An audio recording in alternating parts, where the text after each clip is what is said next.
Goedemiddag, Villa Park Langweer. U spreekt met Anke. Er wordt nog wel boekt, maar een soort is het net.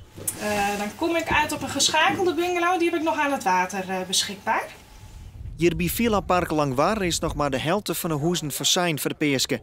Wils dat oren jaren goed 90% is. Het is vast te koud. Vooral voor dit gebied. Hè, als je echt richten bent op een watersport, fietsen en rennen, dan is het te koud om hierheen te gaan. En dus liggen de hierboorten nog op het droegen en is de opening van de camping uitgesteld.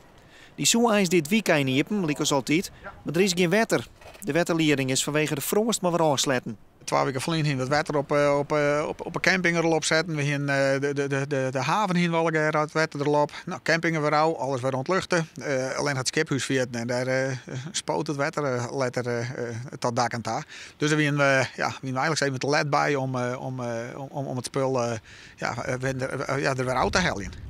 Dat de toeristen bijblijven, zeg van de middenstoren rondom de vakantiepark meer nice. Ze rennen een soort inkomsten mis. €13,50. De toeristen die moeten eigenlijk naar komen. En dat hopen we dat het met de peeske mooi waar wordt. Maar ja, zoals het nou lijkt, ja, dat kost u en alle ondernemers en horeca en snackbar gewoon geld. Trouw waar. Wij hadden dit hier wel een hele betierde peeske.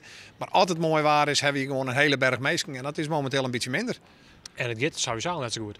De economie, dat is net super. Daar proberen we ook mooi met elkaar proberen we daar wat aan te doen. Dat is ik oes dreig, maar we doen er wel oes is best voor. Maar als je dan ook nog dit koude waar hebt, ja, dat werkt het net mooi. De ondernemers van Langwaar hoop je dan ook op beter waar komende weken. Lijkt als een beetje elke niet.